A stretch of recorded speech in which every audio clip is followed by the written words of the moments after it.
Olá pessoal, tudo bem? Como prometido no vídeo anterior, hoje vamos falar dos conflitos que marcaram a Primeira República no Brasil. Para você que não lembra qual foi esse período, foi de 1889, com a proclamação da República ou o final da monarquia no Brasil, a 1930, com o fim da Primeira República e início da Era Vargas. Foi um período, pessoal, com muitas tensões sociais que resultaram em conflitos por diferentes regiões do Brasil.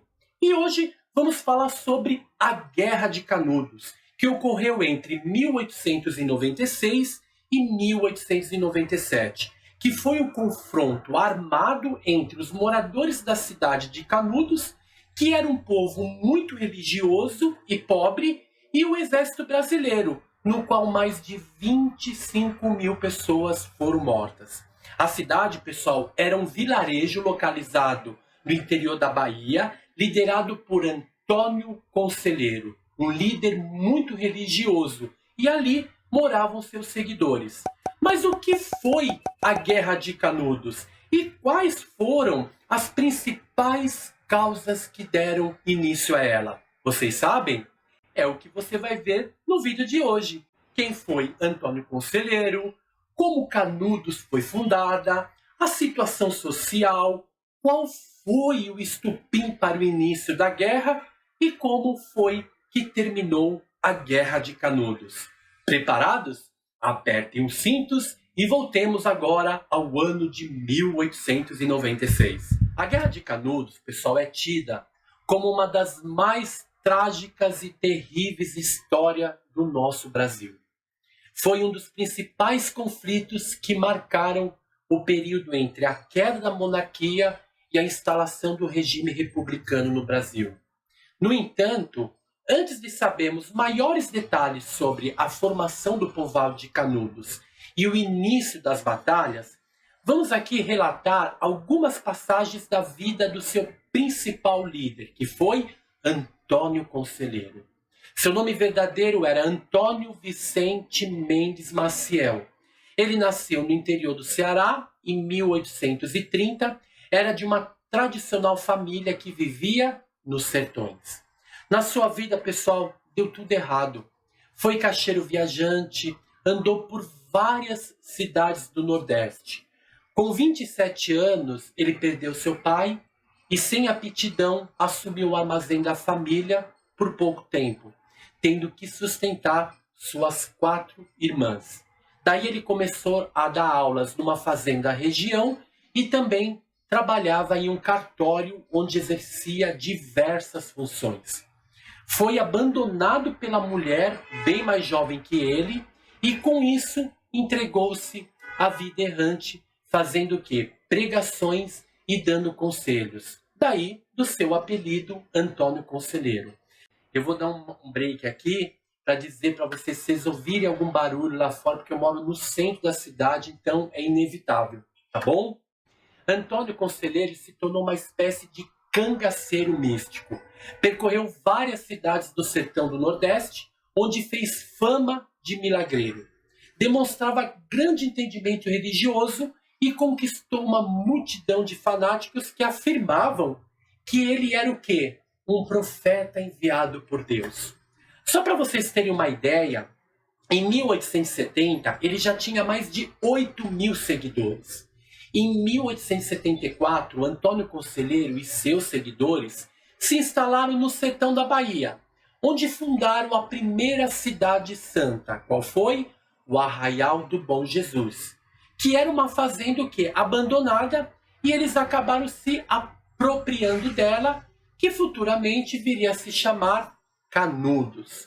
Nesse arraial, acabou tendo 5.200 casas, onde moravam 20 mil pessoas. Eles criaram uma espécie de utopia evangélica, mesmo porque as roças eram coletivas. Eles plantavam milho, mandioca, feijão e começaram a criar cabra. E desse animal, eles tiravam o couro, a carne, faziam queijo, leite. Dessa forma, eles se tornaram autossustentáveis. Outra coisa importante é que o couro da cabra de Canudos chegou a ser exportado para os Estados Unidos. É isso mesmo. E o Arraial começou o quê? A florescer à sombra do poder central. Quero dizer, a de um Brasil que nunca se interessou por esse povo mais humilde. E quem era o líder desse povo? Antônio Conselheiro. Em 1896 ocorre o primeiro episódio que desencadeia a Guerra de Canudos. Prestem atenção que a partir daí vocês vão entender o porquê da guerra. Antônio Conselheiro, ele havia encomendado uma remessa de madeira vinda de Juazeiro para a construção da sua mais nova igreja. Ele já tinha uma, ele ia construir uma maior. Mas a madeira não foi entregue, apesar de ter sido paga. Desse modo, os sertanejos ficaram o quê? Revoltados e decidiram ir até Juazeiro pegar essas madeiras, nem que fosse amarra. Claro que as autoridades de Juazeiro ficaram sabendo que os seguidores de Antônio Conselheiro estavam a caminho para pegar as madeiras, pois, claro, foram pagas. O chefe da polícia de Juazeiro ficou sabendo e ele começou a dizer certas coisas, aqueles burburinhos, os fanáticos virão aqui pegar as madeiras só porque já pagaram e não foram entregues. Gente, é óbvio, você pagou, você quer receber, E aí fizeram uma força policial com 100 homens para enfrentar os sertanejos, que vieram buscar sua madeira. Mas de fato não eram 100 homens, eram 300. Daí se dá o quê? O confronto entre eles.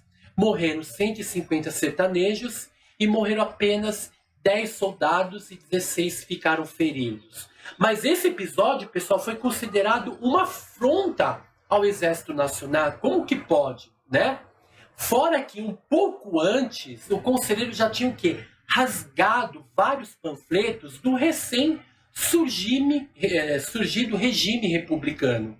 Agora, entre nós, não era tão recente o surgimento do regime republicano no Brasil.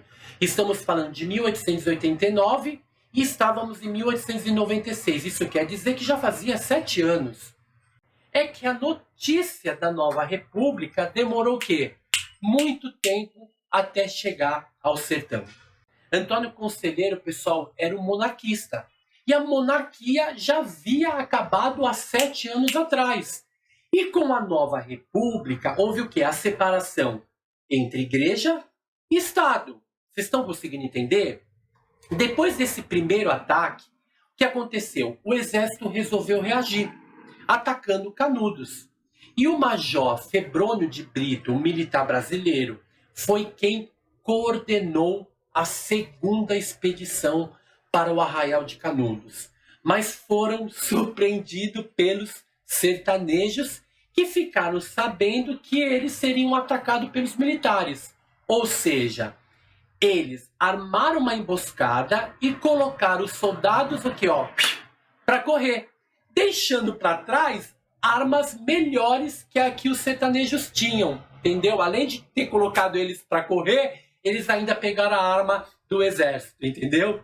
Esse ataque, pessoal, virou um escândalo na época. Prudente de Moraes, que era o presidente da época, ficou indignado e convocou para o comando de uma nova expedição o coronel Moreira César, famoso pela violência utilizada contra os revoltosos da Revolução Federalista que ocorreu em 1893 no sul do país, se eu não me engano, Florianópolis. Eles saíram do Rio de Janeiro direto para a Bahia e de lá iriam para Canudos. Eles levaram, olha só pessoal, 1.500 homens com 15 milhões de cartucho e 6 canhões recém-comprados da Alemanha para acabar com o povo de Canudos.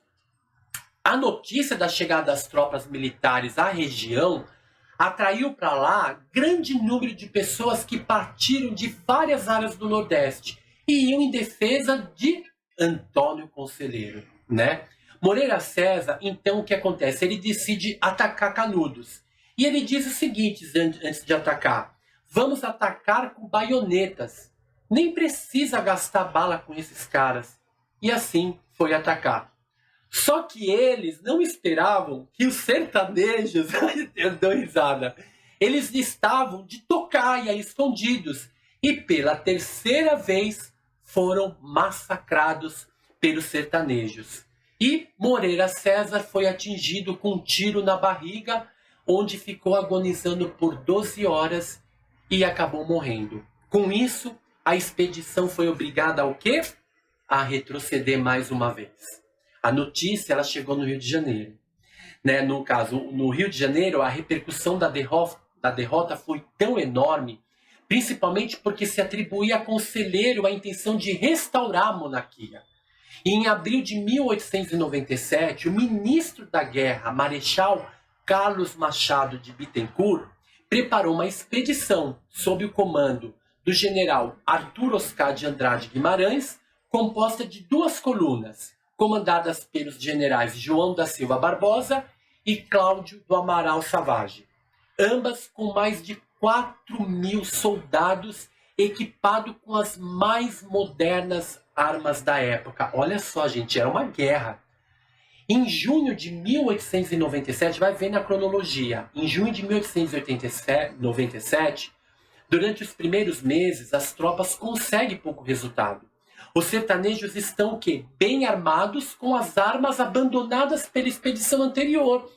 E o exército não tinha o quê? Uma estrutura necessária para alimentar todas as tropas que passaram fome. É isso mesmo, pessoal.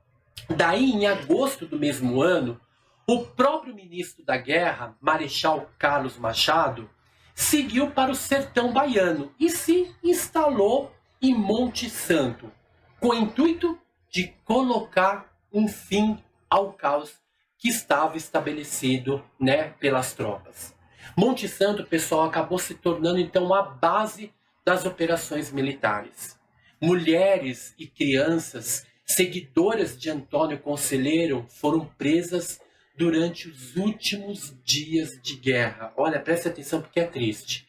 Em setembro de 1897, após várias batalhas, a tropa conseguiu fechar o cerco sobre o arraial. Antônio Conselheiro acabou morrendo no dia 22 de setembro, supostamente decorrência de uma disenteria. Após receber promessas de que a República lhes garantiria a vida, uma parte da população sobrevivente se rendeu com a bandeira branca, enquanto um último reduto resistia na praça central do povoado. Apesar das promessas, pessoal, olha, é triste. Todos os homens presos e grupos de mulheres e crianças acabaram sendo degolados. Gente, é difícil falar, mas enfim. Uma execução sumária que se apelidou de gravata vermelha. Ai, desculpa, gente. É difícil falar. Com isso, a Guerra de Canudos acabou se constituindo num dos maiores crimes já praticados em território brasileiro. O arraial resistiu até 5 de outubro de 1897, quando morreram os 4 derradeiros defensores. O cadáver de Antônio Conselheiro foi exumado e sua cabeça decepada a faca, no mesmo dia quando o arraial foi arrasado e incendiado. Resumindo, pessoal, o conflito de Canudos mobilizou aproximadamente 12.000 soldados oriundos de 17 estados brasileiros, distribuídos em 4 expedições militares. E em 1897, na 4ª expedição, que foi essa última, os militares incendiaram o arraial, mataram grande parte da população e degolaram centenas de prisioneiros. Estima-se que morreram em torno de 25.000 pessoas, culminando com a destruição total da povoação. Vale ressaltar aqui, pessoal, que Euclides da Cunha foi para Canudos junto com o ministro da Guerra. Ele trabalhava, na época, para o jornal O Estado de São Paulo e foi junto para documentar o fim de uma insurreição de monarquistas, de inimigos do governo. Chegando lá, ele percebeu o que estava acontecendo, pessoal. Era um confronto entre o Brasil das elites e o Brasil dos pobres miseráveis, que tinham, pessoal, deixado de ser pobres miseráveis e tinham encontrado um outro jeito de sobrevivência numa espécie de Brasil alternativo. Euclides da Cunha posteriormente escreveu o extraordinário livro Os Sertões, no qual escreve tratasse de um crime. Se vocês não leram, pessoal, vale a pena ler, é muito bom. E assim, chegamos ao fim dessa triste história do nosso país. Eu até peço desculpa pela emoção, porque é muito forte. Se vocês gostaram do vídeo, não esqueçam de curtir, deixar seu joinha, se inscrever no canal e acionar o sininho para ficar por dentro de tudo que eu posto por aqui. Vou ficando por aqui e aguardo vocês no próximo vídeo. Um forte abraço e até o próximo vídeo. Tchau, tchau.